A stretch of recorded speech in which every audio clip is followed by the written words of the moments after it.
Today's episode is brought to you by the Vegas Bear Guys and 2T Fitness. The Everything Sequel podcast contains explicit language. You have been forewarned. Series of all time, Return of the Jedi. It was, though, wasn't it? One of the biggest movies of all time? Yeah, I mean, At the time? even at the time. Yeah. I mean, it's funny because worldwide it was 470. I don't know how, because that'll take into account special editions and stuff at this point, right? I don't know. I have a question about that in my credit check. I don't understand how it works anymore. Yeah. With these special editions. But even back then, I mean, these movies were coming out all the time. They were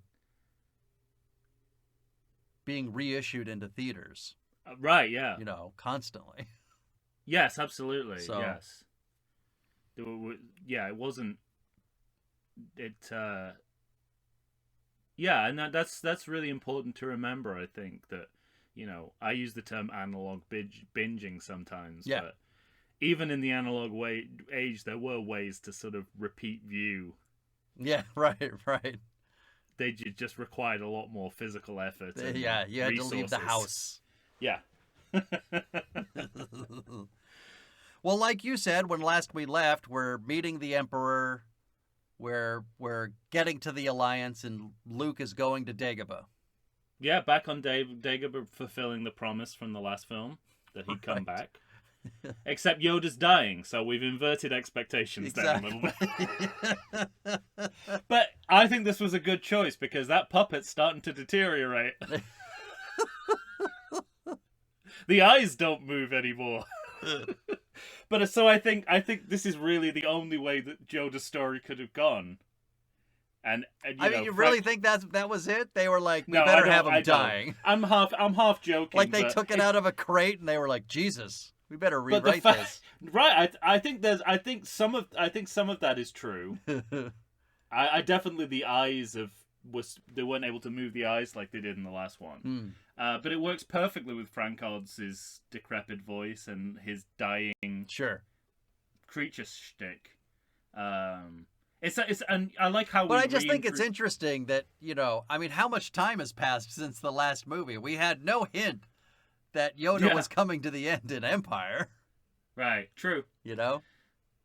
Yeah, it does feel like a little bit of a decision out of left field. It feels, but again, a decision made thinking this would be the last film. Right. It feels like, you know, at 799 years and 6 months, you're fine, and 799 years and 10 months, you're fucked. Yeah. Maybe John Luke Goddarded it and just went to Switzerland. You know, it was like he went to his own personal version of Switzerland and took a suicide drug. Yeah. I was like, 1 year too many. And I like that he reprises the Muppet Columbo version of Yoda before he returns to Luke as the wise teacher. We get all the character dimensions. Right. Even in this little snapshot of Yoda. My favorite moment is when Luke says, again, this series hates Luke. He's like, then I am a Jedi. And Yoda laughs in his face. He laughs himself into near death. It's so funny, the idea. He probably that shaved off a good 15 minutes of his own life. Just the idea that Luke Skywalker as a Jedi Knight is so funny it nearly killed Yoda. But this is I don't know. I think this is where the emphasis in the story shifts from defeating the Empire to Luke achieving his quest. Because that's always been an undercurrent of this. Like, it's never been the goal. It's never been Luke's goal to become a Jedi Knight. That was just seen as a kind of byproduct of him defeating the Empire. Right. And I think the emphasis has totally switched now. I think it's all personal, not political. No, yeah, you're right. I think you're absolutely right about that. I don't dislike that, but I think it's very clear that the narrative has I would changed. add that, you know, maybe it seems within the idea of him becoming a Jedi that with that he'll destroy the Empire, but But yeah, that's the flip. But it's a flip, yeah. They flipped the emphasis, I guess. Mm-hmm. This is where this going back to Mrs. Bickford. This is where we find out that Darth Vader is Luke's father. Mm-hmm. Your father, he is. Father, he is. You can't say it more clearly than that. And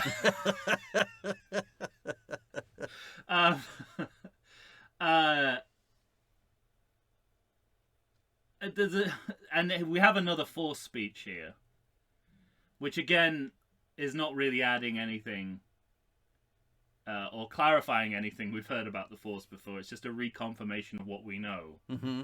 And Empire did it better, but yeah, I like the fact we're not contradicting anything, because in the next few minutes we got a lot of contradictions. We got a lot of from shit what to we've sort seen. out. So I'm glad that we don't have to do that with the Force too. Right. It's just very confusing, and I think the screenplay is confused about what it's trying to say about what Luke and Leia are in respect to being Jedis. Because how can he be the last of the Jedis if there's another? Mm-hmm. Like, the screenplay's not resolved that contradiction. Unless, Yoda's got dementia. Got dementia of whatever his species are. Yeah, right. We'll see how Baby Yoda develops. Maybe he'll have the same confusion when he gets to Yoda's age. Or yeah, Yaddle, I think it was back. This idea of something familial, and they maybe in their minds they thought, Leia's in a place. Leia's a woman; she couldn't possibly be a No, Jedi. I wasn't even saying that. I mean, I know you weren't. I was. Yeah, of course you were. But I think in their minds they were thinking, because everybody, since the moment we've met Luke, is always saying the Force is strong with him.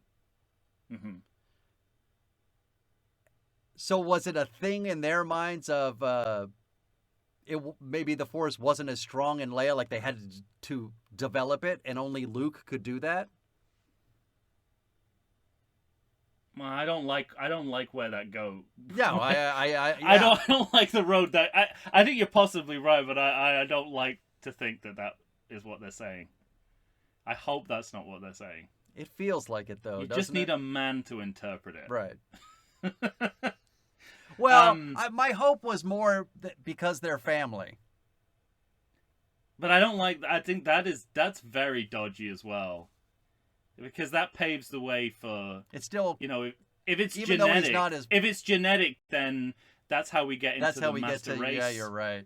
The eugenics of the Phantom Menace. Yeah. That opens the door for that. We get the disappearing Jedi trick when Yoda dies. Mm-hmm. Which is another callback to Obi-Wan at the end of Star Wars. And confirmation that this is a Jedi trait, not just a weird Obi-Wan thing. Again, not a one-time deal.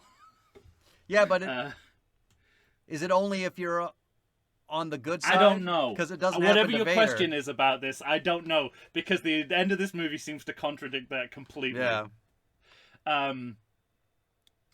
So here let's just talk about it. This is the point where you got beef with Obi-Wan. No, I mean they've deferred it as long as they can. Yeah, right. And now they have to talk their way out of a huge retcon. And they use semantics from and a certain Alec Guinness's point of view. They use semantics and Alec Guinness's silky tongue. Yeah. To try and get out of this. But I also kind of like that Luke at least has a moment where he says, a certain point of view. That was maybe the last contribution Loris Kasdan made to the screenplay. Yeah. in my mind, that's his resignation letter. I'm going to write this line of dialogue. You're on your fucking own.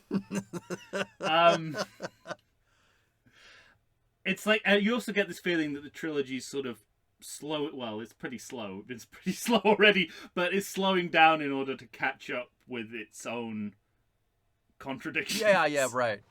And it does that by to catch up to its own shenanigans. And it resolves the contradiction by saying Obi-Wan is a liar. Essentially. And it's so funny to me, you know, like, Obi-Wan couldn't be more different than how you saw him in Star Wars. Yeah, right. As this Force ghost. Because he was like a jolly hippie wizard in that movie. In this movie, he openly lies and doesn't admit that he lied. No apologies.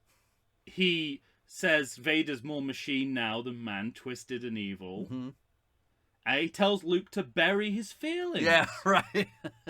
He's an ableist, toxic gaslighter. That's amazing. I love it. So, and not content with resolving one retcon, they create another. Instantly. Leia is your twin sister. Yeah. And they try and smooth it over by implying that Luke knew all along, which is and she'll say later believe. that she knew all along. I so know, which fine. is difficult. It's like, so that's why you had that hot kiss then? Mm-hmm. It's almost like it's like the kind of Donald Trump theory of the big lie, you know? Yeah, right. Keep telling bigger and bigger lies. Yes. To get yourself out of a smaller lie. I mean, we've seen the sibling reveal in so many sequels. Sure. Is it ever a good idea? Well, let me ask you this. Is this the most... Do you consider this a successful version of it, or is it too problematic? No. Okay. It just... I mean, there's no other way of looking at it. It actively contradicts what we've seen. Oh, yeah, of course, but... And I mean, it's so. That's why I guess retcon. what I meant was it's so writ large within the series itself that it feels like fandom would never acknowledge that there's a problem. Well, yeah, it's. I mean, Lucas is part of that as well because he claims this was the plan all along. When we know, well, sometimes he claims that. Right. Other times he claims that it was an accident, and it's clearly an accident. Mm-hmm. Like, the truth is, it's clearly not meant to be this way. It was just convenient for them to tie it up that way. Yeah. At that time, not thinking about what had come before, which is the story of all of the prequels, right? Yeah, right. So, we can tie it up neatly if we ignore everything that came before. Yeah, I mean, I don't, yeah. But, I think Empire broke the ice on this. Darth Daddy was the beginning of this. Mm-hmm. Paved the way. And yeah, it makes it more of a space opera. Which we know that Lucas likes and gravitates towards. Yeah, exactly. Yeah, it's true. So true. Yeah. I mean, yeah, I've already made all the same arguments about does Darth Vader need to be Luke's father for the story to work? Yeah, right. I'd double down on that here, but I'd also say that this detracts more from what we've seen than Vader being Luke's father detracts from what we've seen before. So I think so. Yeah. The slowest assembling fleet in history. Yeah. Has finally assembled. And they're going at light speed. It shouldn't take that long. So we've picked up pretty much exactly where they left. All they've done in the meantime is assembled. Think about it from the point of view of the Alliance. The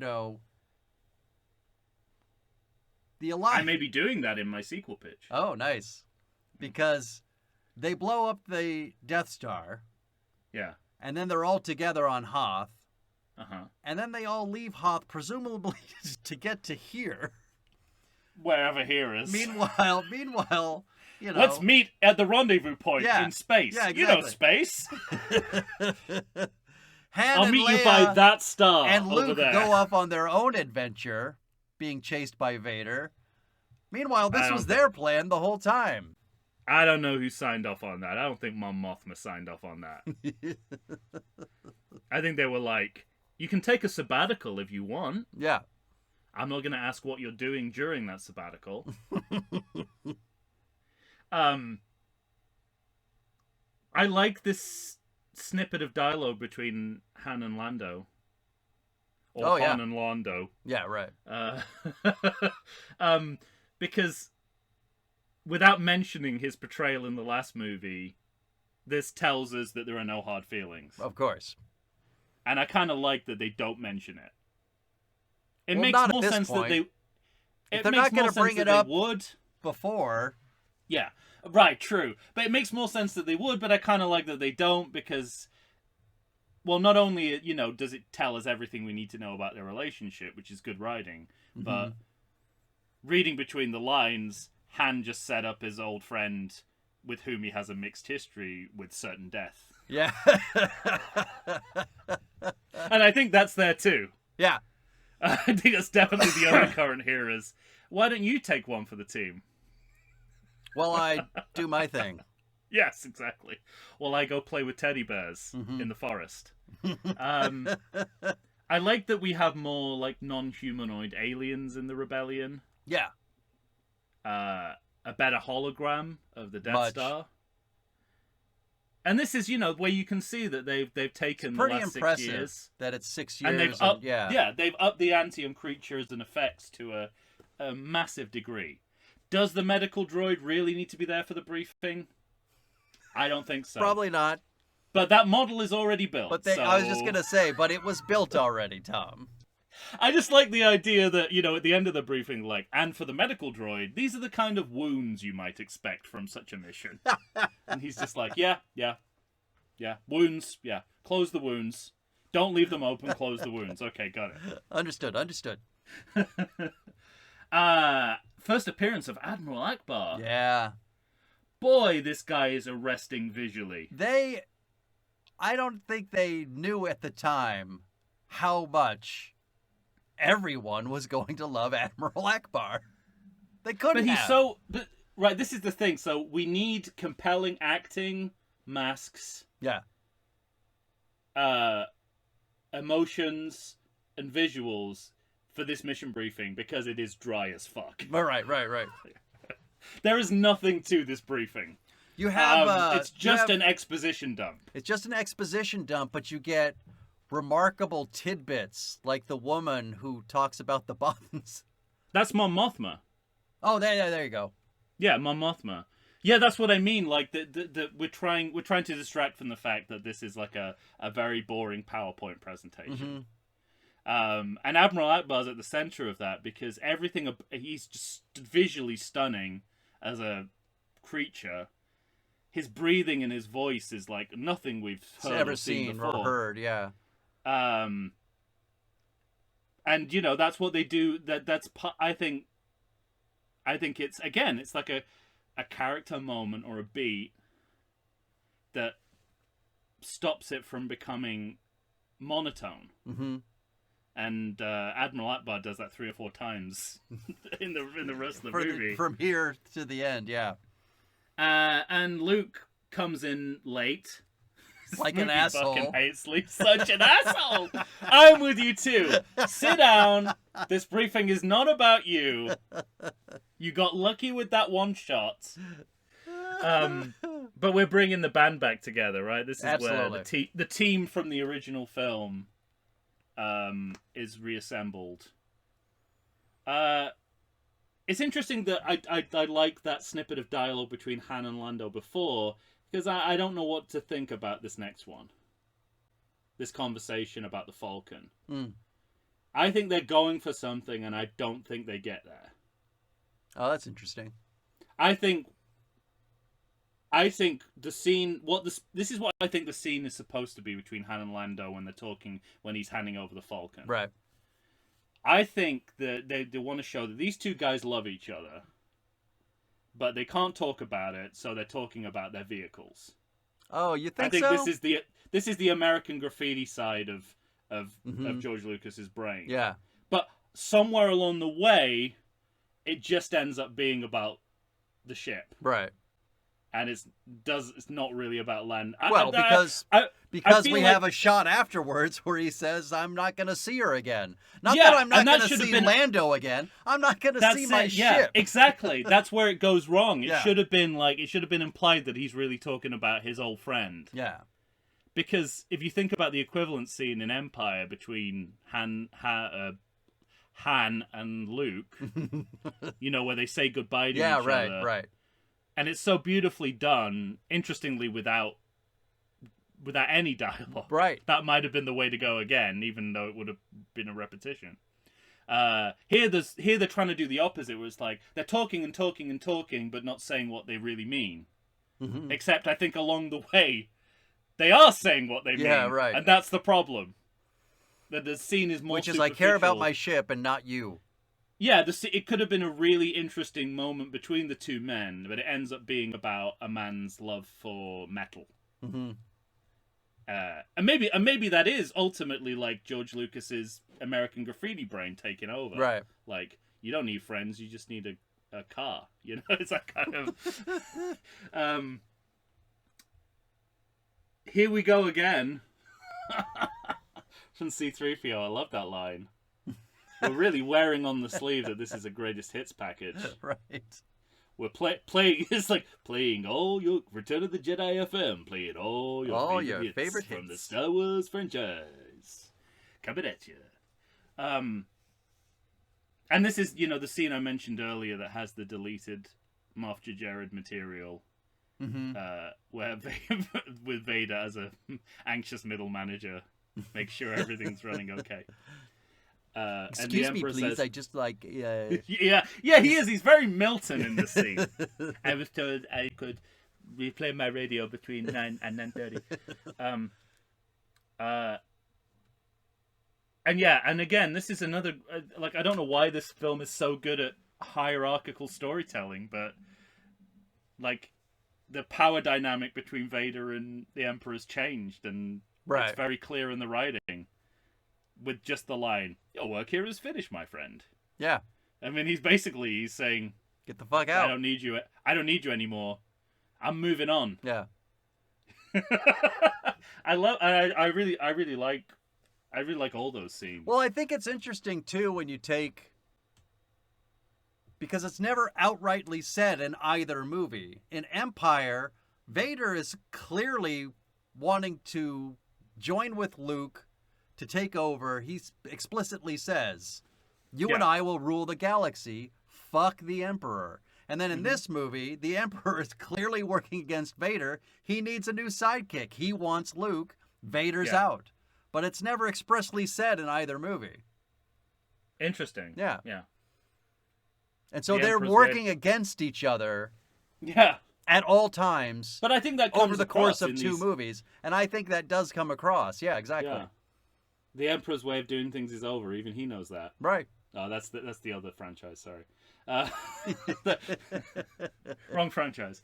I don't know if it's the drugs, but it's very noticeable that Carrie Fisher's contributions to some of the scenes of this movie, specifically in terms of dialogue, is very limited. Yes, right. And when she does speak, she sounds like she's smoking 50 cigarettes a day. So I just noted that there are times when you feel like Leia should be speaking and she's not. And I wonder whether... I know this is like the peak of her addiction. And they really had to rally her to even get her in the movie. Admiral Piet comes back for a cameo. For a cameo appearance before he dies. Nice piece of continuity, and they, this was deliberate. They were going to go with someone else, and then they thought, oh, you know what? Let's get Admiral Piet back. Yeah. But he's just a prop. Well, we certainly don't have the storytelling we had in the last movie with him, of course. I know, yeah. And then here's the dialogue, which... I guess some people hate. On your point. Yeah, some people... I mean, it's clunky, but... I don't mind it. No, I don't mind it at all. If you look at it in print, it's like you can type this shit, but you can't say it. If you write it down, keep your distance, but don't look like you're trying to keep your distance. It's not great, but I think it kind of works. as a Chewie Han moment. Gets a chuckle from me almost every time. Okay. Yeah. I'll give it a pass. It doesn't look good written down, but I'll give it a pass. I don't know. Fly casual. Yeah. Makes me laugh. But I mean, and that's another thing there's not a whole lot going on. I mean, we're gonna get past the shield and get on the fucking forest floor. Let's go. Like fly casual is one of those lines that made total sense to me as a kid, but and I thought that when I grew up, I'd hear that phrase and understand it, and no one's ever. Well, that's said why it I think it's funny, because it's nonsense. It really is, but it really is nonsense. Yeah. But it feels like the kind of nonsense that George Lucas thinks everyone else understands. Okay, all right. That's my only beef with it. Forest Moon of Endor, a.k.a. Northern California. Northern California. This is great, introducing us to new terrains. Yeah. You know, this is one of the rare moments of universe building. Mm-hmm. It really helps, like with Hoth, that this is a real place. Yes, absolutely. Makes a huge difference. And I learned something about the area that has finally given me some relief. Oh. After so long, because sometimes it's hard for me to watch trees get blown up. Yeah, I know. I don't like that very much, but I read that those were set for being torn down anyway. So that area was going to be whatever, logged, or I don't know if it was. Is this a Mortal Kombat Thailand situation? Yeah, exactly. I think it's kind of like that. But I thought it made me feel a little better that knowing that those trees were going to come down for whatever reason. That might have even been environmental, when it gets too stacked and they have to clear so that we get we relieve the forest of burning too much if there's a lightning strike or that kind of thing. Anyway. So not quite carbon neutral, but no. Yes, exactly. Not carbon negative. But I'll put it aside. But I read that and went, oh, thank goodness. Every time I watch trees get blown up, makes me a little sad. Yeah, no, absolutely. Good for you. Your feelings do you credit. There you go. Don't bury them. Yes. Like some certain old men might, like certain might dead want Jedis you to will tell you to. Yes. Speaking, this is a nice when Han sort of volunteers himself to deal with the errant stormtrooper. Mm-hmm. There's a nice look between Luke and Leia that says more than dialogue ever could. Right. And probably in this movie would not be good dialogue. Right. And it reminds me of like Empire, where they did everything with minimal or no dialogue. Mm-hmm. This is another good example of that. But I feel part of it is like, well, Carrie Fisher can't really speak. She's struggling. Lawrence Kasdan doesn't want to write for us anymore. You got to stop thinking of what's behind the scenes. I know, but it's enjoy hard what not is to. on the screen. But it's so well. That's what I'm saying. Like, however it came about, it's a good moment. And do you like the chase? Well, so stepping on a twig. In past movies, it felt like Han's recklessness was as much a virtue as it was a liability. Here, it just feels like a liability. Yeah, sure. Do I like the chase? Yeah. I think it's the absolute pinnacle of back projection. Thrillingly shot and edited. Agreed. This is one of the completely. This is one of the set pieces of the movie that means it's a good movie. Yeah. And the sound is incredible. So on point. I seriously think you could close your eyes and be able to tell what's happening on screen. Right. I mean, not just if you've seen it, if you've never seen it. Mm-hmm. This is the most impressive bit of sound editing I've ever seen. Mm-hmm. Honestly, and they make the decision to do it without music. So all we have is diegetic sound, and to say it excels in that. And it seems like maybe that was a conscious choice, where Definitely. where they thought, listen to what we've got here, no music.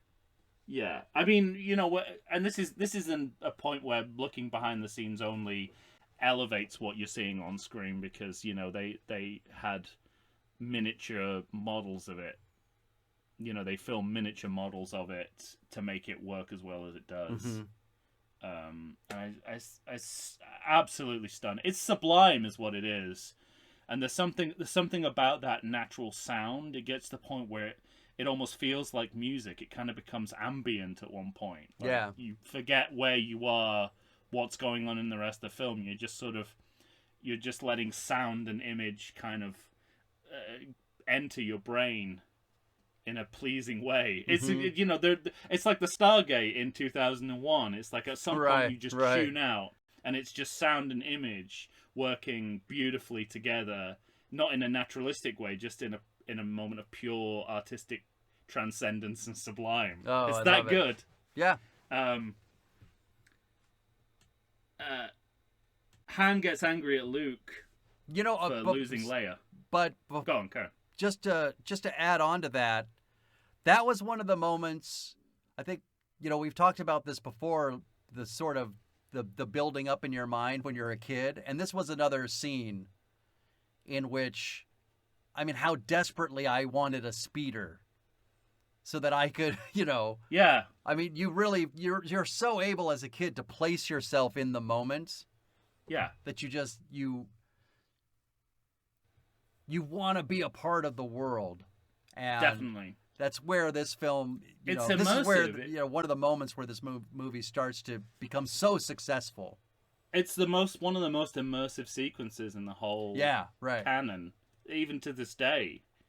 It's like you said, you feel like you're actually part of the world. And I guess ILM will, around this time are starting to experiment with 3D and, like, even like, simulators, Captain EO, that kind of thing. Yeah, right. It's sort of like, it feels all part of that desire to build a new dimension of cinema. And the sequences like this, I think, really succeed at that. I think it's absolutely beautiful. But you're right, it works with your kid brain and it works with your adult brain. Yeah, right. It straddles both in a way that is very straddles or yaddles both in a way that's very satisfying. And then of course, and no dialogue. Yeah, right.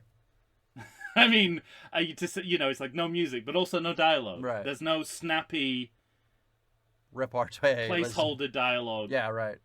To interrupt anything that's happening, and I think that is maybe the reason why it works so well.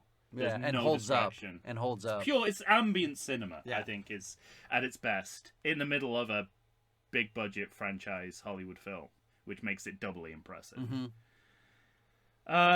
So Han's angry at Luke for losing Leia, and now we meet the Ewoks. Oh, it's also a reminder, like that love triangle that started in the first film, and like it's like, stop making me think about that. Now that you've thrown the twin sister at me, yes. I don't want to remember that these two guys were once rivals for Leia, and one of them is his brother. Well, and pretty soon maybe I'll save it, but yeah. Well, yeah, pretty soon it gets even worse. Yeah, exactly. Yeah. Yeah, Wicket. Well, this is another moment where Warwick, specifically the acting makes all the difference. Yeah. I mean, Warwick Davis wasn't an actor. Mm-hmm. He wasn't supposed to be a character. Right. He was just, and yet he's making a lot of choices that elevate this to a kind of real character. Right. And it's amazing to me the key one being the head cock, which he modeled after his dog. The head cock and the tongue. Yeah, and the tongue. I know. Being able to push his tongue outside of that costume. Yeah. They said they started teaching that to other Ewoks because it made it so organic and so much more real. This is why I don't mind that they keep recycling Warwick Davis throughout the franchise, because right. He he's a prodigy. Yeah. And I think to create that character, under those circumstances is truly remarkable. Now, obviously, I'm glad that they saw that in him and then gave him his own movie, and then they keep employing him. Yeah. And obviously, we know, say, Harrison Ford's stance on the Ewoks, what larger fandom and culture thinks of the Ewoks. But when you think of the original idea, I mean, listen, Sylvester Stallone's going to glom onto this idea just a couple years later. You know, so the idea of sticks and stones. That's not where I thought you were going with the Ewok defense. But just, I'm saying, it's one of the best defenses of the Ewoks I've ever heard. You know, the idea of a primitive culture battling against an advanced culture, there's something to that. Now, you might argue about their size and that the fact that, of course, they all look like little teddy bears, but but that idea, is that idea a bad idea? It's not a bad idea. Of course not. The Ewoks, well, no, not of course not. Many people would disagree with you. I don't. I don't know. From a storytelling perspective, that makes sense to me. Yes. They're also not the problem with this movie. But upon watching Return of the Jedi this time, I figured out what the problem with the Ewoks is. All right. They're so concerned with making them relevant to the storyline that they overtake our heroes. That's the problem with the Ewoks. It's a matter of degree, not kind. Wow. They're so concerned with... So, basically, the Empire doesn't fall without the Ewoks. Yeah, right. And they keep doing this. So, first of all, Wicket saves Leia's life and saves the rebels from being discovered. Mm-hmm. That's the first... It's an early indication that they want to make sure we know the Ewoks are not just cute colour. We want them to be part of determining the outcome. Right. But they go down this road so fast and so hard. They discover the secret entrance to the shield generator control station. Yes. I don't know the actual terminology. They rescue the rebels when they're done for. Yeah. So basically, I think that's the problem, is that they are too involved in the main storyline. That's where I think... I mean, I think... You mean that the heroes shouldn't be overshadowed? I mean, what's wrong with it? Yeah, they absolutely overshadow them. There is somewhere So our heroes should be more capable than they are, is what you're saying? Or what? Like, why can't they be saved? What's wrong with that? Because then our heroes haven't earned their victory. And they're what we're following, not the Ewoks. All right. I mean, I don't have a big issue with it. Mm-hmm. But if you're talking about storytelling problem, I think that's the storytelling problem. Maybe. I don't mind them being in the movie. I just think there's something in between how important they are to the outcome of this film and them just being cute teddy bears. There's something in between that the film never quite figures out. And I think it's a problem in the third act of the movie. It's for the storytelling. Yeah. But I don't mind the Ewoks as much as people do. All right. Obviously, and again, a lot of this is retrospective. Great line from Spaced. Edgar Wright's Spaced with Simon Pegg. Jar Jar makes the Ewoks look like fucking Shaft. If you read it retrospectively, of course it's the beginning of the end. Right. In terms of comic sidekick creatures. Yeah. But in the movie, it more or less gets away with it, with those few caveats that it probably shouldn't have been as important to the outcome as they are. Mm-hmm. All right. So those are my feelings. So I'm not quite as pro Ewok as you, but I'm definitely not as anti Ewok as. No, I mean, I recognize their, forgive the pun, shortcomings, but hey-o. Life is shortcomings. But I think it's an interesting point, the idea that it makes our heroes too passive. Yeah. Yeah. I think that's And that's not on them. That's Right. just how they're used in the story. Yeah.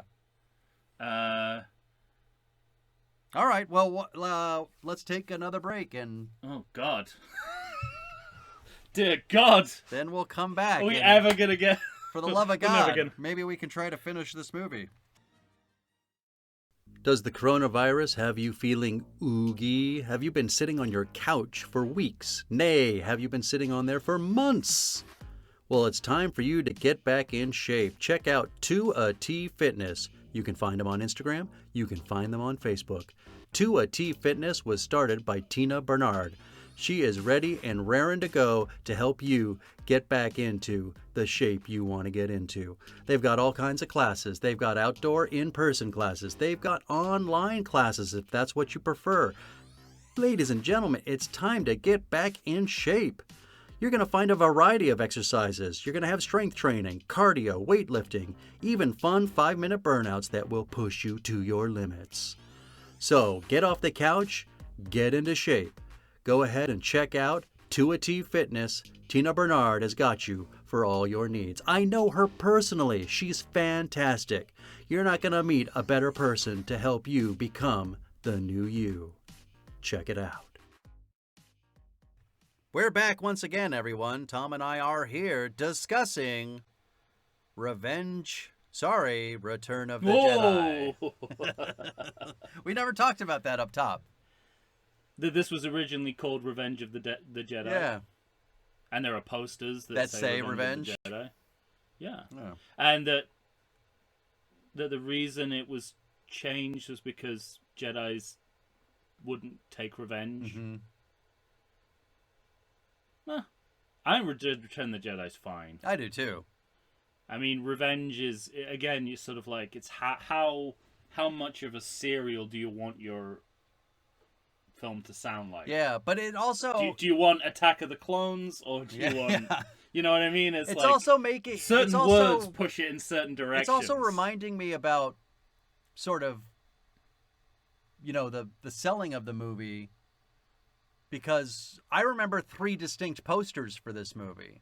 You know, these kinds of movies and the Indiana Jones movies have those sort of serial, you know, see every character in the movie kind of montage, like, you know. And, like the Bollywood is really inherited. Yeah. And so we're familiar of that one with Return of the Jedi.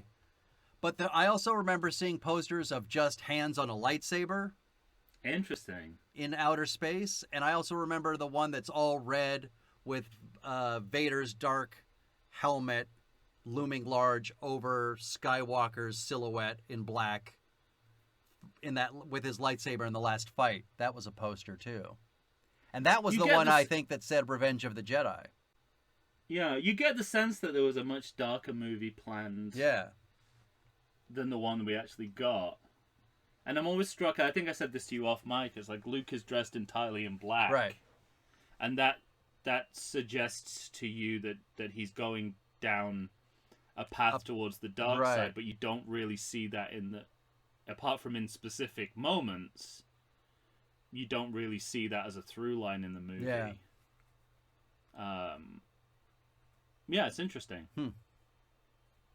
I mean, the final part of a trilogy is so difficult to know what, because you've got 2 films worth of very different tones and ideas to sort of merge. Yeah. And I think this film does a great job of it overall in speaking to both Empire and Star Wars. Yeah, I do too. But it's interesting. More than it gets credit for. Yeah, exactly. I was going to say, I just think it's interesting that so many people think of this. There's a narrative that this is sort of a weak movie. Yeah. And it's not that. Not for me. No. I again, it's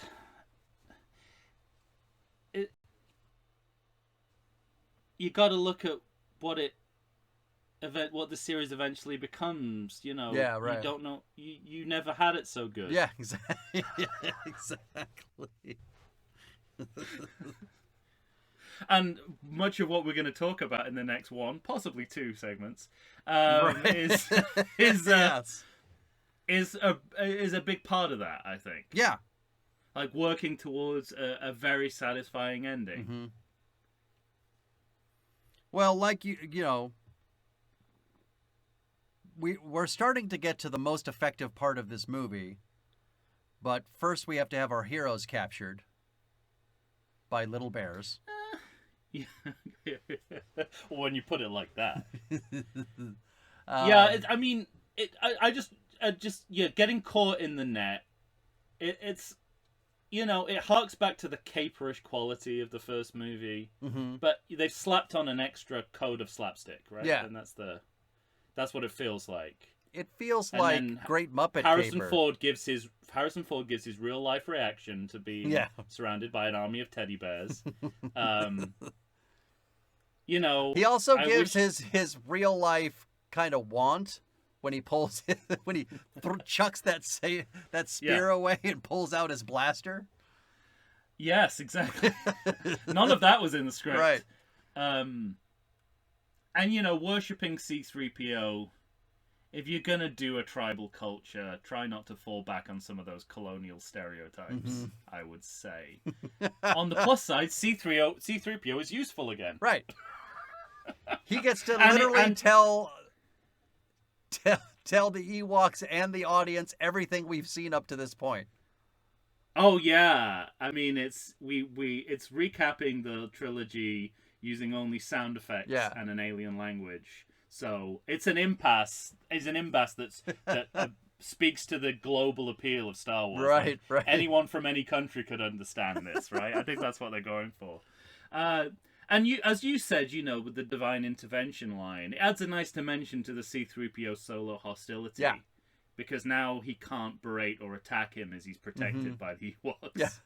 And I kind of like that button when they are captured. He's an old friend of mine. Yeah. Apart from Chewbacca, we've never delved this fully into the world of any of our alien characters as we have with the Ewoks. Yeah, right. They're all in, right? We see their community, their homes, their communities, where they live, where they eat. Yeah. How they... It's Star Wars Holiday Special, really, writ large, isn't it? Because they're even able to apparently sew together a dress for Princess Leia. And this is a moment where I think maybe more successfully they're trying to make this Ewok digression work to develop the established characters in the movie. So Luke having to use his newly found Force powers to make it look like C-3PO is magically floating in the air. Mm-hmm. I mean, that's a big moment because he wasn't able to do anything like that in Empire. Right. So there is growth there. And I think that's a better... Again, I think that's balanced, right? It's like, it's not overshadowing Luke, but they have to get out of a sticky situation involving the Ewoks. So right. I think that's where the rest of the movie should be pitched, but it's not. What do you think about... This is another sequence that gets... Well, it's not sequence, it's another scene that gets a lot of shit. Mm-hmm. Tapping C-3PO on the shoulder. I mean, it's full vaudeville, but... It gets a lot of shit? Oh, yeah, people hate that as a comic button. It's pretty funny. It's very vaudeville, but it's not unfunny. I mean, it sticks within both characters. I like Han's C-3PO's, being a dick in the best dickish Han way possible. So it's like, for you, it's Voyage Home level integrated character comedy. Yeah. Okay. I like C-3PO's reaction at the end. Oh, love it. You forget that he's having to act from beneath several inches of metal. Yeah, exactly. And, his training as a mime artist really comes out It's amazing. And I actually, moving forward, I think David Prowse, or whoever it is, does a really good job of suggesting, like, Vader's conflict. Absolutely, without any dialogue. We're not there yet, but that conversation with Luke is... Yeah. So, speaking of conversations with Luke, here's where he reveals to Leia. Yeah. Now... Who also seems this to is know... not this movie's fault.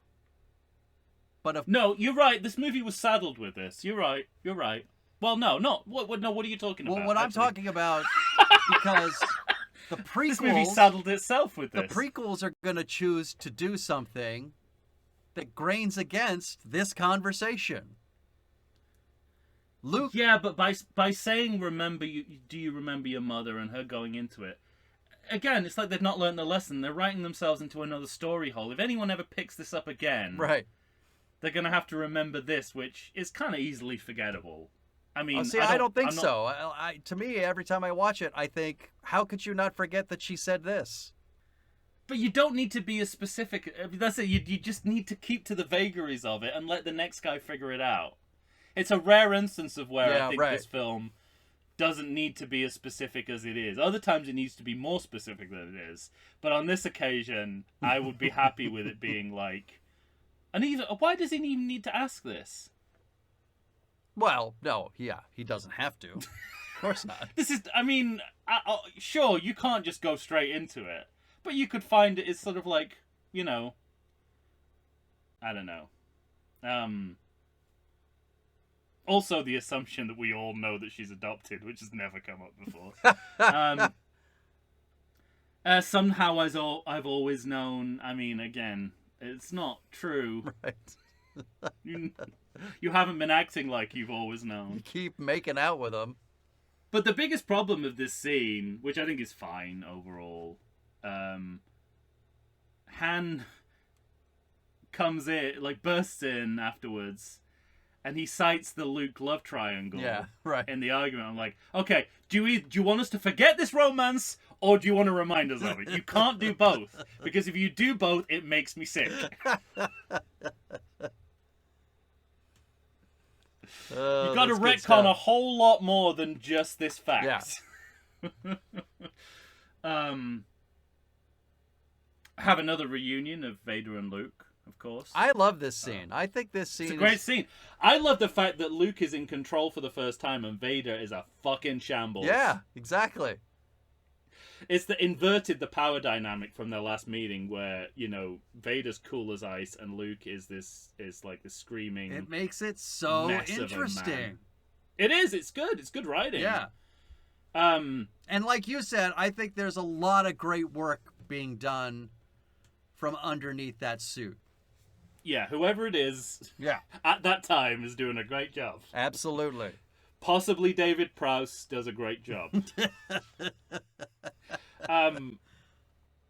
They try and slip in a new piece of Jedi mythology here with the constructed a new lightsaber as a Jedi rite of passage. So it's really good that they didn't have that deleted scene where Luke constructs his lightsaber, because he literally puts in a kyber crystal like a battery and it comes to life. So it's like that's not impressive. Right. Okay? That's like putting batteries in a remote. It's not now impressive. What do you because was it a big deal for you as a kid? I remember for us as kids, it was a big deal that there was a new color of lightsaber. We loved seeing a green lightsaber. We thought that was so cool. I can see why, and it is it's a cool color of lightsaber. I mean, to me, credit to the series, it all made sense in terms of the storytelling. It's like, I need a new lightsaber. Mm-hmm. How about this color this time? Right.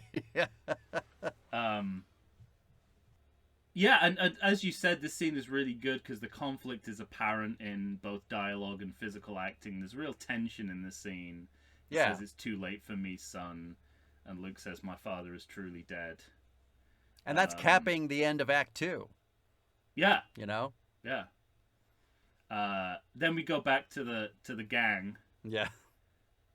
With their new teddy bear friends. But now, now that Luke is separated from the group, we are finally getting to, 1, Act 3, but 2, we're getting to beyond 2 storylines. We're getting multiple storylines, and to me, this is where the movie gets really, really good. Partly because of that. I think some of the story strands are better than others, but yeah, I would agree with you overall. All right. Chewie and me have gotten to a lot of worse places than this. They may have thought that this was the last movie, but this lays out a past for the pair that seems ripe for future adventures to fill the gap, and this is exactly what happened. I mean, it's what ended up being Solo, but there were so many Han Solo books in the expanded universe, and he's sort of the only character. Him and Chewie, the only characters I actually think you can do that with successfully. That's interesting. I think that they're just enough outside the main mythology, and they've talked about being together for so long that it's actually like I can see that as a springboard to new storytelling rather than just lazy filling in the gaps kind of storytelling. Yeah, I mean the fleet. There's the Falcon leading the fleet into battle. Right. Luke's gonna meet the Emperor. Mm-hmm. It's really interesting to me that the entire, there's like a self-contained story strand which is about the attack on the Death Star, which contains no legacy characters. Yeah, right. Like the only one we even know is Lando. Lando, who we've known from like the second act. Well, of the and last Wedge. movie. Wedge is there. That's true. Wedge is there. And that, weirdly, is the key to the success of it all. Right. Don't you think? Yeah. That and the fact that it's played so straight. Oh, yeah, straight up. And it's so much about showcasing the work that ILM have done. Right. Without too many distractions. Yet there are enough character beats and moments, again. The 6 years, the 6 years that have passed since 1977... or just before that when they were working on it. Yeah. You really it's a triumphal it's quite a feat. It feels like it's really interesting to me because it feels like it's building on the entire trilogy. Yes. And kind of giving us this show-stopping finale. Mm-hmm. And that's exactly what they were going with in Rise of Skywalker, and it couldn't have backfired more. Right. I'm like, what's the I'm like trying to think to myself, what is the difference? And a lot of it is just straight ahead storytelling, I think. Do you think there's anything to... I think you were saying, maybe in the ranking episode, that everything in it feels so organic and real that you're seeing it really happen. Yeah, and the people feel real. Right. Even the ones that look like a lobster, looks like a lobster, right? Reads as a human being. Yeah. And I think Lando slots into that Maverick General role, like hand in a glove, like hand in the glove. Yeah. I don't know. I mean, I'm a sucker for just playing it straight down the middle, especially when what is around you is so impressive, and you don't need to. Yeah. You don't need to sugarcoat it. You don't need to add an extra layer of gloss on anything. There's a couple things within this, too. One, I like seeing how savvy Lando is. He's able to figure things out. Yeah. On the fly. Him and the Ewoks, the rebels are done. Right. And then there's always this one moment where the biggest ship, the ship that Admiral Akbar is on. Yeah. And you could kind of tell it looks funky in the window where the Death Star kind of tilts like this. And you start thinking, oh, that doesn't look good. But then they show you immediately this establishing shot of that ship turning. And you're like, that's probably what it does look like. Like every time, an effect that doesn't seem quite up to par looks amazing. Or not amazing, but like the effect after it is so amazing that it retcons immediately into a fine effect. Well, Light and Magic really, if you watch that documentary, it reinforces, these guys were not just creative geniuses, they were problem solvers. Yeah, right. And all of it speaks to that. Yeah. As you said, Luke is delivered to the Emperor. I really love how sparse and simple these scenes are. Mm-hmm. It's just acting and the bare bones of the scene, right? The dialogue doesn't overtake anything. Well, and it's, because we've been talking before in this movie about how nothing's happening. Luke's just at the top of this tower talking with the Emperor for a good long while, but it's always interesting. By the way, did you notice how much that elevator looks like the 1970s Warner Brother logo? Oh, no. With the three red bars. Yeah. I've always thought that, anyway. Oh, that's funny. Now that you say it, yes. Whoever their architect is for the Death Star is magnificent. But you're getting great work from Ian McDiarmid. I think he also catches he also catches a lot of shit because he's playing a very heightened character. Mm-hmm. But when he gets the chance to do something understated, he takes it, and it's really chilling. Yeah. Like, you see through the bravado, it's like, oh, this, it's again, I don't make the Temple of Doom comparison. We sort of go from Raiders with these grounded real world villains like Belloc to Mola Ram, who goes and disappears into a trapdoor. Right. And the Emperor feels like, again, you started with Grand Moff Tarkin and ended up with this laughing maniacal thing, but there's another side to that which shows you just how dangerous this man is. So be it, Jedi. So be it, Jedi. Absolutely, yeah. And we get another parodied to death moment. The Red Leader standing by, and Family Guy have a great, red buttons standing by sort of thing like that. It's every red in you can think of. And then another weirdly famous line. It's a trap. Yeah. And again, that's one of the character moments and beats that makes all the difference. And it's particularly impressive because we don't know who these guys are. Yeah, right. And yet we sort of understand them, which is really well done. Like, the Elo Nasty or whatever, like, I don't know what he's about, whatever he's called, in The Force Awakens. You asked me to describe Admiral Akbar's character. I can tell, I could give you adjectives. Yeah. But yet, I've not had a scene where we learn anything about him. It's just how he appears. You know what he's scenes. about, though. Yeah, exactly. Yeah, this is where, and like you say, this is where Lando really earns his hero badge. Oh yeah, because he anticipates the trap before it's sprung. Mm-hmm. And it's his idea to get closer to the Star Destroyers. Yeah, because you're not gonna use your Death Star and shoot at them. Yeah, that's smart. And the series at this point is still struggling for diversity, but it's good that we see some Black and Asian faces in the attack force. Like, whereas once they'd all be white, and it's impressive for 1983 that when they have their kamikaze moment, it's not an Asian pilot. Yeah, right. I like that they've thought that through. Because as you know from your Project 1982 podcast, that is by no means a given at this point in history. No, yeah.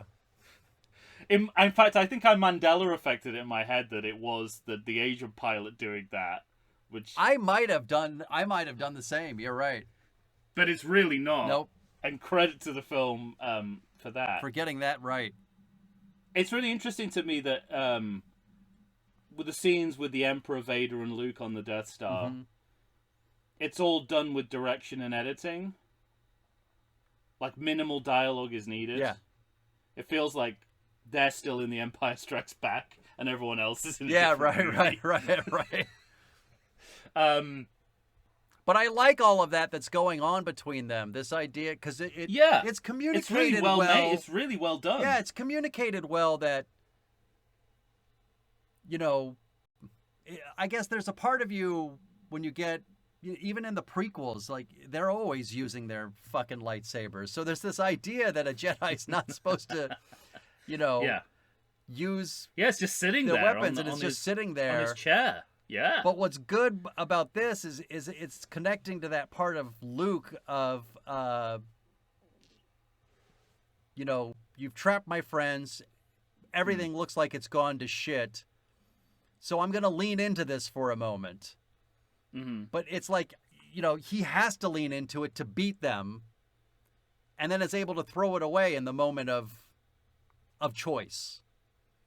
And Yeah, all of that I is set up in this moment where they're talking back and forth, and it's still almost nothing's happening, but it's interesting to me. It's compelling. You're dead right, and I think I really love how static those scenes are. Mm-hmm. Like even to the point where they're clearly repeating shots. Yeah, right. But all of it, and I think this is what you're saying about the cross-cutting between the storylines is actually really well handled. So it's always in the right exact spot. Yeah, exactly. When you're when the Ewoks are getting ridiculous, Wicket's hitting himself in the face. Yeah, exactly. We go to the Death Star scene, which just sobers us up before we get to the next. Then you're gonna immediately see 1,000 TIE fighters chasing all manner of Alliance ships. Space Battle looks incredible. It looks so I don't good. know what else to say, but it's the peak of the dogfights. Yeah, and again, you keep saying this, but it's played straight. It's like you don't need to polish any of this. No, right. It's as polished as it's ever going to look and feel. Yeah, and the Death Star fires, which again is callback to the original movie. Mm-hmm, It was about this point in Star Wars when Tarkin tested. Mm-hmm, yeah. Oh no, I guess it was earlier. Well, it was halfway through there. But it's a twist within this movie, which doesn't have many surprising moments. It's a good one. And we have a nice little inversion where you think R2's going to open the door once again. Right. But he gets blown up away. And it gets inverted. Yeah. And they have to find another way to get the door open. And you just knew they were going to invert the I love you. But that really interested me because we now think of that as a famous line. Mm-hmm. But it's really interesting when future sequels refer back to lines in previous films as if they're famous, and you're like, so when did we start thinking of this as a famous line? And if you go off this movie, it was sometime in 1982. Yeah, right. Enough for them to say we need a callback to this because it's one of the iconic moments of the series, right. Like the Death Star firing, like C-3PO and R2-D2 in the desert. Mm-hmm. It's part of the tapestry. But that's fascinating to me. I had no idea that it was that instant. A hit, I suppose, that they would put it on. Oh, their I think I remember hits. that. Yeah, yeah, that they put it on their greatest hits album after a year. This is where I've got Harrison Ford doing a lot of Norman Fell faces. Oh yeah. I mean, there's a lot going on here, which is he suddenly has become very golly shucks. Yeah, the Ewok taking the speeder, mm-hmm. which sort of detracts a little bit from the original speeder chase. Wicket hitting himself in the face. Yeah. It's like you don't need a comedic moment when all you're doing is comedic moments. Yeah, but they also take the time. You see stormtroopers violently throwing Ewoks around, and you get a couple of establishing shots of Ewoks dying. Yeah, I don't think that lands. You don't think so? No, I think I always appreciate it a little bit. I feel like with the Ewoks, when they go for comedy or pathos, it's too much in either direction. They should just... The thing I like about it, which is what you're speaking to with the Rambo analogy, is like the guerrilla warfare. Yeah, that's what I mean. Because what I like about there should have been no hand-to-hand combat. Mm-hmm. In any of these scenes. That just looks ridiculous. But all that sort of setting up, the log traps and all of that makes, because we have historical precedent for that. It's the Viet Cong, right? Very exactly. recent Yeah. memory. But everything else just kind of, it's very hard to take seriously.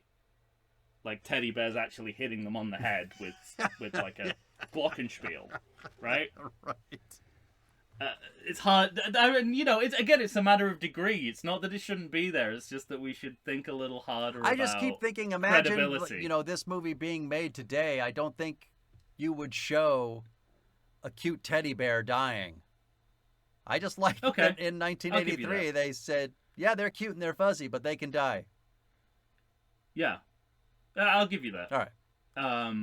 But I think it's... And again, it takes away from the Rancor moment, which is... Uh-huh. Anyway.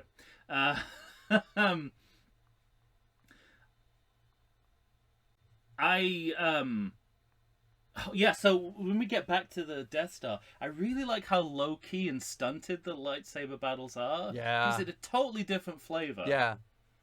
And also, I mean, it's good because it circles back to, the original lightsaber battle in Star Wars, which is two men stumbling towards each other. It's Well, a not little just bit that, of that, but a brand new flavor of, like... because there's stakes within it. It's there's stakes within it. It's the side dish, isn't it? It's right. like, we're not sort of, as you said in Phantom Menace, it's they're using lightsabers for everything, even to like open doors. Right. So it's right, like you right, can't. Right. It feels spare in a really interesting way. I have a question for you. Yeah. Is Harrison Ford doing his Bob Falfa voice when he's pretending to be an Imperial troop? Yeah, I don't know. Really sounds like Bob Falfa. It does. And I'd love it if that was true, because then it's like a love letter to George Lucas, right. Really, isn't it? Putting him in movies. I like his shrug. I think this is another divisive Harrison Ford acting moment. When all the guards come out? Yeah. And he does a little shrug. Because to me it always read as, it's all in the game. Yeah, right.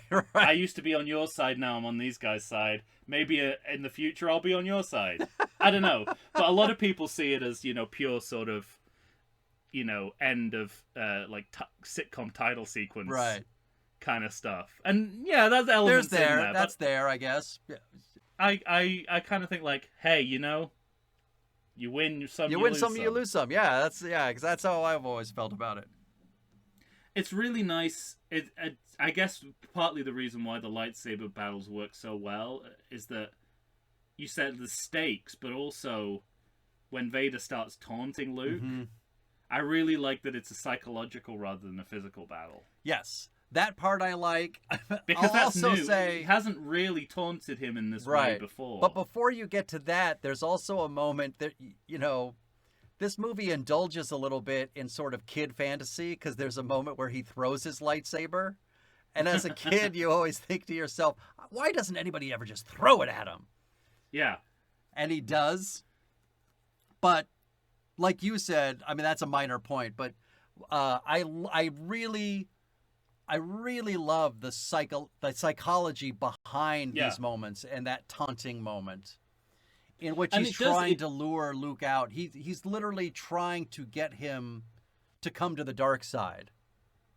And it's full on psychodrama, because when he cuts off Vader's hand. But before that, I just want to say, because the fight when he actually gets Luke to come out, one, it's shot just beautifully. I think it's amazing looking. Yeah. How all of that comes together. The tracking shot, the tracking shot is amazing. Combat, the music. And I was just going to say, the music, to me, is almost second to none in the series. It's so good. As choral as John Williams ever needs to get. Didn't learn his lesson by Duel of the Fates. That's as choral as you ever need to be. Yeah, and with the severed hand, it's sort of interesting that it's like full on psychodrama, isn't it? Because the literal meaning of this is, it's just a coincidence, right? Yeah, so, right, exactly. Yeah, it's like we both have metal hands. Yeah. But in the but in the uber sense, it's I could become you. I could become you. I'm going to become you, or I am becoming you. And I kind of like it because it's like in House when he he's trying to he can't think of what the ailment is being caused by, and he and then he picks up some chewing gum and he's like, wait, we've only looked at what he's ingested, not what he's put in his mouth. It's that kind of that's not a real House storyline, but it could be. Yeah. And this is the same thing, but it's good because they need to find a character reason why Luke doesn't go over to the dark side, because there's sort of no reason for him not to at this point. Mm-hmm. And yet they found it, which is like, oh. Yeah. Okay, I'm already going down this path. I must stop. This is where if I'm going to stop, I need to stop here. And he does do the Jedi thing of, he throws his lightsaber away. I will not fight you, yeah. And like we've already referenced it, but you get the menace of So be it, Jedi. So be it, Jedi. That's exactly the moment I said it's like very understated, much more so than you'd expect. But I also in that moment want to bring up. I mean, it's not. We're basically there. I think we cut away in the film, but the moment after that, when the lightning's coming out of the fingertips and Force lightning. Yeah, Luke is pleading with his father. And you see Vader looking from Luke back to the Emperor. And again, it's good work beneath a suit because you can see the wheels in his head turning and you can see him make the choice. And he's got the same approach as Warwick Davis. Yeah, right. Because he does the dog cocking the head to the side. Yeah. But it works. Yeah. It works. It suggests what it needs to suggest. But what I also want to say in favor of this movie is I think we've had 2 full movies, 2.5 full movies to hate Darth Vader. Yeah. And for this movie to be able to make an audience turn in his favor is pretty impressive.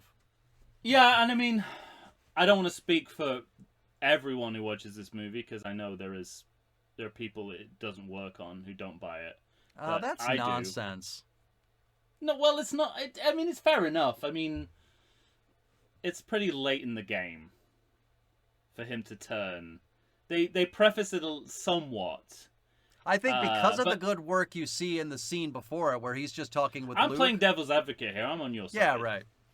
I think, to me, and this might just be pure headcanon, but it's there from the moment you see him drop his hands at the end of Empire. Yeah, I would agree with that, too. He goes from a fist and he drops his hands and it's the first time you see him vulnerable. Yeah. And from that point onwards, you're more willing to accept that he might, that he can, that he's vulnerable, that he has emotions. Mm-hmm. So I don't want to speak for everyone because I think there is some resistance to that late in the game turn. Special guest Force superpower. Yeah. Force lightning. Yeah. This is the movie's new Force superpower, and it helps distinguish the dark side from the light side, which we never do again. Yeah, right. So I gotta say as well, at least in the in the special edition, the as you said, the beauty of that scene is that it's all done silent acting. Yeah. And of course, the first thing George Lucas does in the special edition is to add lines. Right. Specifically the line "No." Which, could not ruin it more. Yeah. And that's all I need to say about that. But I agree. I think it's a really strong ending to his character arc. Mm-hmm. And I think it's been building since the end of the last film. Mm-hmm. And I think it's charted really well through the movie. So I do agree with that. I can see. I don't know. Yeah, I think you're right. I think you're right. I think there's enough. I absolutely do. Will I be drummed out of Star Wars fandom if I say that this is my preferred of the 2 trench runs? Oh. I don't know. Probably. I absolutely love. It's one of my favorite things in cinema. Is the Falcon and the X-wings going inside the Death Star? I love it too. It's Star Wars boiled down to its basic elements, and it's always made more sense to me than there's this Achilles heel. This one weak point. It's like, no, they go into the Death Star and they blow up the core. Yeah, they get to the center of it. Yeah. And that makes it different enough from the original, but better in my mind because it makes more sense. It makes more sense, yes. I'm with you. Yeah. But, I don't know. I don't think most people feel that way, but Is that right? Honestly... I'm really surprised. I don't know. One of my favorite... It's so visually interesting. You can see how far they've come, too, compared to the... I think probably my favorite shot in all of Star Wars is... the precise moment the Falcon comes out of the fire. Yeah, but not when it goes out into space. It's when the fire's surrounding it. as the core is collapsing, this is all in one shot as well. Oh, yeah. The core collapses and explodes behind the Falcon as the Right. Falcon is going, is leaving the engine room. Yes. Whatever it's called. Yeah. I'm going back into the alleyways. Holes. The holes. Fucking you call Yeah. the holes. The trenches. Yeah. And there's a shot of the fire cut of like, Yeah. and it's just everything is in unity for that one moment, and it never fails to leave me breathless. Like I always think that the Falcon's gonna get covered in flames, and to still do that after, I don't know, like 30, 40 viewings, Right. is just kind of magic. So it's powerful in a way that I don't think it gets credit for. Right. Um, We're in lockstep on that one. I think it's so much more interesting. yeah. Oh, and yeah, we have a great character beat here with Akbar after the Super Star Destroyer goes into the Death Star, where he breathes a sigh of relief. Sigh of relief. I love it. But it's also like it's loaded with sort of melancholy. Melancholy Right? and sadness. I was just gonna say, it's just another great piece of character acting. It's like the Napoleon, the only thing worse than a defeat is a victory kind of moment. It's all going on there. Without that it doesn't land, because Admiral Peart dies and we don't give a fuck by this point. Yeah, right. And I really should have had a better ending for this guy. Vader takes off his mask. Yeah. Does that pay off for you? Yeah, because we've been building to it since we saw him in that egg in Empire. Yeah, exactly. Although it's funny that it's yet another person inside. I know. We're adding to the number of actors playing this one character. But it's great that there's a strong actor in there. Yeah. To share that moment with Mark Hamill. You were right.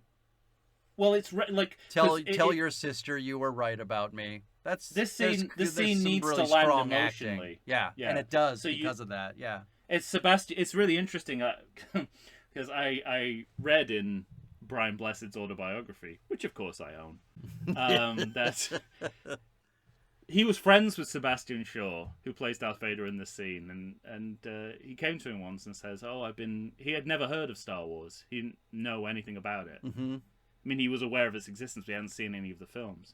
He said, they cast me in the Star Wars, and Brian Blessed was like, they cast a lot of British people in that. It's like, who are you playing? Some man called Darth something? And Brian Blessed said, you, Darth Vader. He's like, yes, I think that's it. But I kind of like that, because he's just playing the part. He's playing it straight. How it needs to be played in the moment. Like he does, he's not a fan.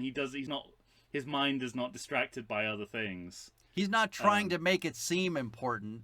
No. It becomes important because he plays the moment honestly and for what it was. And I think, it's cheesy, but you really do see Vader as Luke's father for the first time. Yeah. Because, you don't even have a sense that the guy in there is that old. Yeah. Until he takes off the mask. Yeah. Leia finally tells Han that... You could stop worrying about me fucking my brother. Now, I'm surprised. I don't know if you have I suspect you have this note too. This is like a Three's Company style misunderstanding going on here. Oh yeah, totally. You're usually the one to point that out, but it's also something that could have been, cleared up in the middle of Act 2 when he's complaining about can you talk to Luke? She could have ended it right there. Yeah, I know. Here's something that I always thought, but I wasn't.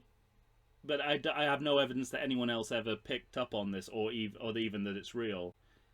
That when Wicket comes into the shot, yeah, and Han gives him the little pat on the shot, the little hug, bear hug, literal bear hug. I always thought that was there to say that they will have kids, that they're going to be parents. Oh, I never... No, I know. You know what? There's like EU novels straight afterwards where Leia's pregnant, and maybe that's what's doing it. But I always thought that was just a quick shorthand way of saying they're going to be parents, like they're going to have the most evil man in the galaxy as a child. Short help is better than no help, Han says. So yeah, that to me was always him sort of like, you really were some help. Thanks. Yeah, well, they would have lost without them. Of course. I love the burning body send off. I think it's a great image. I do too. It does, but the Force Ghost doesn't make any sense. No, because the movie's told us you have to disappear to do that. He should have disappeared. And he's evil. He may have disappeared. That's just he disappeared out of the suit. So he's just burning. He's just burning plastic. The suit. Yeah. That must have offended you if the right? trees exactly. If they're knocking down of the trees, they're burning a plastic in the forest. You asshole. And it's interesting to me because it feels like the Force Ghost bit with Darth Vader already doesn't make sense. Right, Hayden Christensen doesn't help, but it's already problematic. Like even before he gets there, even before it's special editioned, it doesn't quite make sense. I really did not like seeing Hayden Christensen on that rewatch of what I watched. But it's like a full-on hostile takeover of the ending by the special edition. It tries to be a wrap-up to the sextet, not the trilogy. Yeah, right. With showing you places and people we've not seen in this particular trilogy. Yeah. And a far worse song. So much worse. Objectively worse. Again, a terrible choice. But even that can't dispel the party atmosphere. And like you said, the other problem is you're changing it so you want it to not be dated, but now you're changing it to the date in which you changed it. Like we were saying before with the it sounds like Jabba's something you'd palace. Yeah. Sounds like something from the late 90s. Ugh. Yeah, so we get that rap party feeling, obviously. It's so satisfying in the original. Very satisfying in the original trilogy. It's a very satisfying ending. And the final still, we in each movie we have that one shot cast photo, the one sheet, for the ending of each film. And this feels, this is the pinnacle of all of that. Oh yeah. It's a very satisfying ending. And that's all I have, unbelievably. Me too. But you gotta have a credit check. I've got an extensive credit check. I'll try and power through. Run through it as well as you can. This isn't news, but the billing is all fucked up. This episode is already 50 minutes longer than the movie itself. Okay. Rightfully so. But the billing is all fucked up. Sebastian Shaw getting joint billing with Ian McDiarmid. Yeah. Above both Jones and Prowse. Strange. I noticed Marcia Lucas's credit for the first time. And I think editing is one of the strengths of this film. Mm-hmm. And, she wasn't involved in the prequel trilogy, and I think that shows. There's, I'm not going to go into it, but her editing basically saved the ending of the original Star Wars. Mm. She created a whole different dimension to the ending that wasn't there in the script, just through editing. But you can read about that. All right. Kenny Baker gets burned again, gets lumped in with all the other little people. Right. Why is his work not acknowledged? He was in the bucket at some point. There are a lot of Ewoks. Yeah. I feel like we see a lot of Ewoks on screen. I feel like there are more Ewoks credited than a scene. Interestingly, little people actors, it's a very shallow pool. I was trying to avoid saying small. Shallow pool. But I only recognize Tony Cox. That was the only name I recognize. I also don't know why their background are not actors. I don't know if it's a union thing, but I really think they should be credited as actors, not background. They absolutely should. Not many movies have whole sections of their credit dedicated to mime artists. I'll say. I noticed that de-hiss processing on the special edition makes me sad that we don't get to hear what past audiences once heard. Yeah, I have a feeling yeah. that the sound editing was even better than it is after being remastered. The National Park Service are credited. Maybe you can help me out here. National Park Service are credited, and the Department of the Interior. I can't tell if those credits are different, whether they're being credited separately. Oh, that's interesting. If they are separate, why is the Department of the Interior being credited? Maybe they had to sign off too. Maybe. Now, the trademark at the end of the special edition doesn't include the original release dates. Oh, is it possible that the special edition is so different from the original that it doesn't count as the same film? It doesn't count as a movie anymore, or that movie anymore? And this is the most deep background you will ever get in one of my credit checks. Okay. But I was still writing notes when the translation credits were coming up on Disney Plus. Of course you were. And for some reason, in Chinese, the only words that don't translate into written text are C-3PO. Everything else is in the Chinese lettering, the symbols.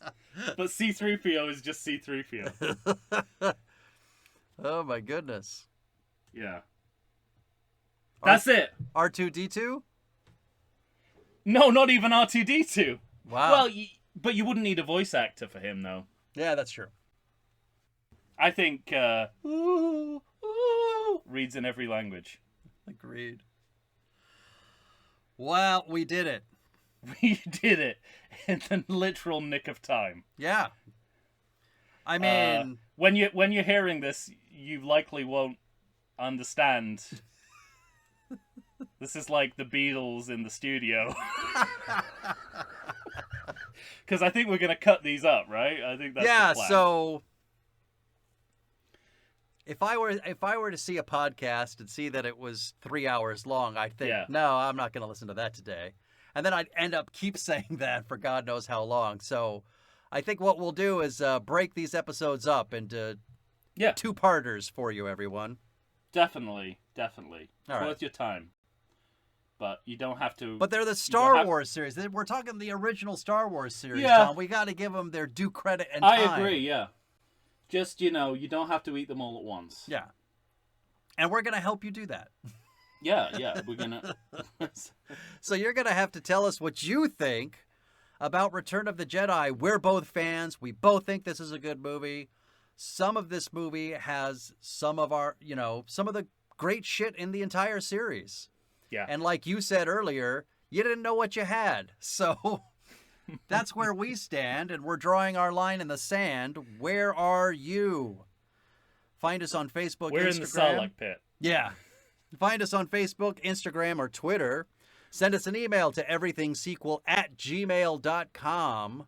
For Tom Stewart of Lonesome Whistle Productions, Michael Shantz here of the How Dare You Awards. Say goodbye, Tom. That guy's wise. Nice. Followed by... Oh, no. No? What's the follow-up? I don't know.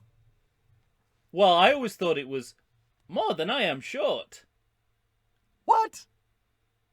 When they're looking at C-3PO, it says, that guy's wise. And then the other Ewok says, more than I am short.